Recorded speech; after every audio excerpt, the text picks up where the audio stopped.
Welcome to the Workplace Violence Prevention Training Plan. For the introduction, we have an objective, and that objective will always be to protect our employees from aggressive and violent behavior in the workplace. And that policy that we've developed is applicable to all ministries and departments within our organization. So I guess you might be wondering, what is workplace violence? Well, the definition is any act or threat of physical violence, harassment, intimidation, or other threatening, disruptive behavior that can occur at the work site. So for an example, it can range from threats and verbal abuse, physical assaults, and even homicides. So it can affect and involve employees, clients, customers, and visitors. So some of the definitions, because you're going to hear some of these things as we go through this training. There's an act of violence. It's just like it sounds. It's an attempt or actual use of force intended to harm. Then there's a threat, and that's an intention to harass, hurt, or destroy property. Then there is harassment, and that can be unwelcome actions creating a hostile environment. And that harassment can be either in person or it can be online as well.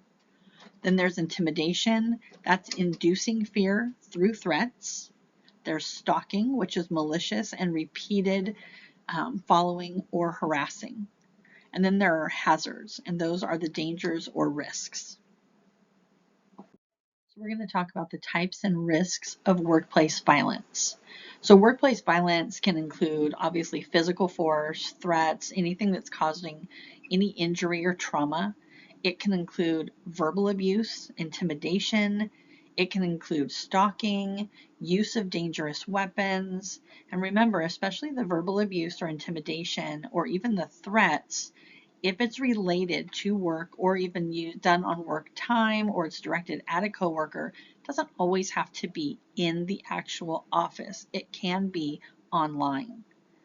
Now, there are a couple different types of the violence. So type 1 is going to be perpetrated by outsiders. So like if you were being robbed or things of that nature. You're going to have type 2 by customers or clients.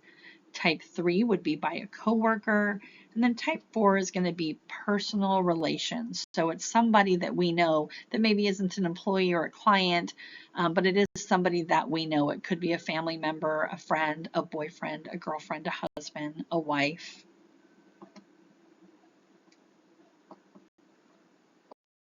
Okay, that brings us to roles and responsibilities.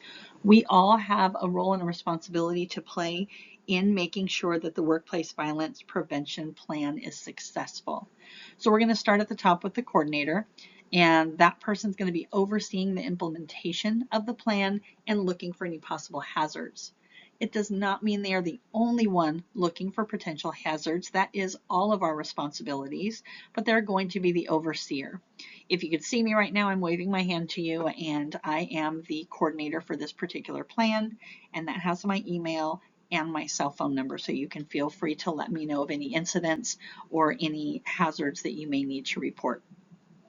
We have our directors and our supervisors. Their responsibility is to ensure compliance. Also, they're obviously looking for any hazards as well to report. And then we have our employees, and their responsibility is to report any incidences or hazards they see, report those immediately, and know that there is no fear of reprisal. There will be no retribution. This plan only works if we all work together within our roles and responsibilities. So we just talked about what the roles and responsibilities of the employees are. So how can you help? You need to inform your supervisor if you know about or suspect any incidents, including any physical or verbal conflict, or if you see any possible hazards. If for some reason, maybe this incident or hazard has to do with your supervisor, then you would go to your next direct, or you can even come to me, the coordinator, at any time. Also, you want to become familiar with the procedures on how to request a copy of the Workplace Violence Prevention Plan, how to evacuate or take shelter, and how to respond or report actual and potential workplace violence, which we're going to get into a little bit here. You might be wondering, when we're talking about the hazards, how do we identify and correct the hazards? So there's an assessment that is done yearly, and that assessment requires me as the coordinator to do a walk through the building. It also has various questions. That assessment was just done, and those results are in my office in the binder. You are welcome to look at them at any time. There are some things that we will be doing to correct those hazards, and that is also in the binder in case you weren't able to be in the meeting where we identified the hazards and went over the timeline for corrections. But there is an assessment that will be done yearly, and the results of that assessment will be recorded in the binder and shared with the staff during the next available all-team staff meeting, and it will also detail the hazard corrections and the timelines that those corrections will be fixed. Also, not just yearly, but we will be investigating and correcting any hazards that are brought forth and identified by employees. So that brings us to reporting and response procedures. So we have very specific communication systems to make sure that this plan is communicated well, and that will be during all new employee training, and then we will also be having training during regular staff meetings.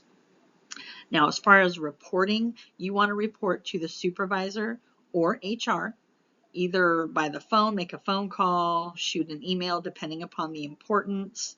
Obviously, if it is an emergency, then you want to dial 911 if that's needed. And always remember, we have a non-retaliation policy. You are protected against retaliation for reporting of any kind. And that is including whether you're reporting against HR, you're reporting against the executive director, your supervisor. You are always protected. So once we become aware of an emergency, what is that response? Do we have any alert systems? Well, obviously we have our email that is an all team email, but everybody's not on email 24/7, right? And so, or you may be in with a client, you may be in a meeting and you may not be looking at your emails. So we are looking into a text alert system. We obviously do have our ADT alarm. We have the electronic communications, which is the text or email blast that I was just talking about. And then obviously we have phone calls via a call tree. And what I mean by that is, as soon as we are notified of an emergency, then I, as the coordinator, would be letting all of the directors know. And then the directors would be letting their staff know, and so on and so on. So if the staff member had a client or a volunteer, then they would obviously let them know. And then we have our action plans. If an evacuation of the building is needed, we do have a designated meeting area, and it is in the parking lot on the corner of 11th and M. If you go out either of our exits, you're going to turn right, cross the street, and you're going to be in that parking lot. It is imperative during an evacuation due to an emergency that you go to the designated area so that we know you are safe and you are okay, and then please wait for your supervisor or HR to dismiss you if we are going to be leaving for the day.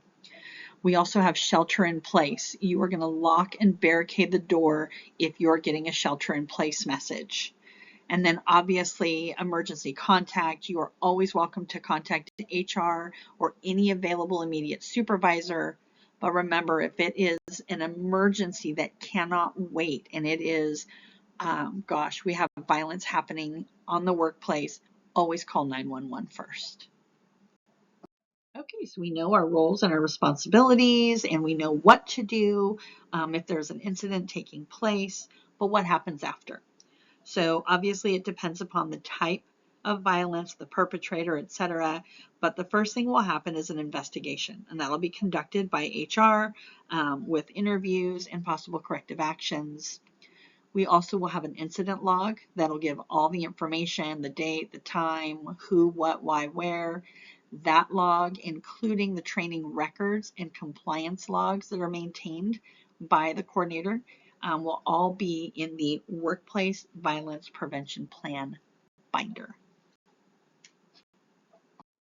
Please remember that every employee has the right to a safe and healthy workplace and to be provided with training that you understand. You have the right to receive records that are related to any workplace violence for copying and examining within 15 days of the request. So if you say to me, I'd like to look at our training records, you have the right to ask me that, and I must produce those records for you within 15 days. I guarantee you it'll be much faster than 15 days, but that is what the law states, is that I need to be able to give you any information that you've requested within 15 days. You have the right to obtain a free copy of our workplace violence prevention plan. And then you have the right, again, I don't think I can say this enough, you have the right to report a workplace violence concern without any fear of retaliation. So we talked about you have a right to a copy of the workplace violence prevention plan. So a digital copy can be downloaded at any time from the employee portal at cvyouth.org. You can also request an emailed copy or physical copy by emailing hr@cvyouth.org, and we will be happy to get you your free copy of the Workplace Violence Prevention Plan. Okay, well, I've given you a lot of information in a short amount of time, so I just want to make sure that we go over just a few things. I want to reiterate the importance of understanding and following the Workplace Violence Prevention Plan. It is incredibly important for a safe and healthy workplace. I want to encourage you to have continuous communication and be proactive in reporting anything that you see that could possibly be a hazard, or if you are aware of any sort of the types of violence that we've discussed. There's a saying, see something, say something, and that's incredibly important to ensure a safe work environment. Now I realize that if you are watching this training that we are not in person, but I want to make sure to be able to be available to answer any questions that you may have. You can feel free to email your questions to me. You can email and request a meeting, whatever is easier for you, or you can even pick up the phone and say, hey, Christy, I've got some questions. I would be more than happy to make myself available to answer any questions you have. That's the end of this training, and I hope you have a blessed day.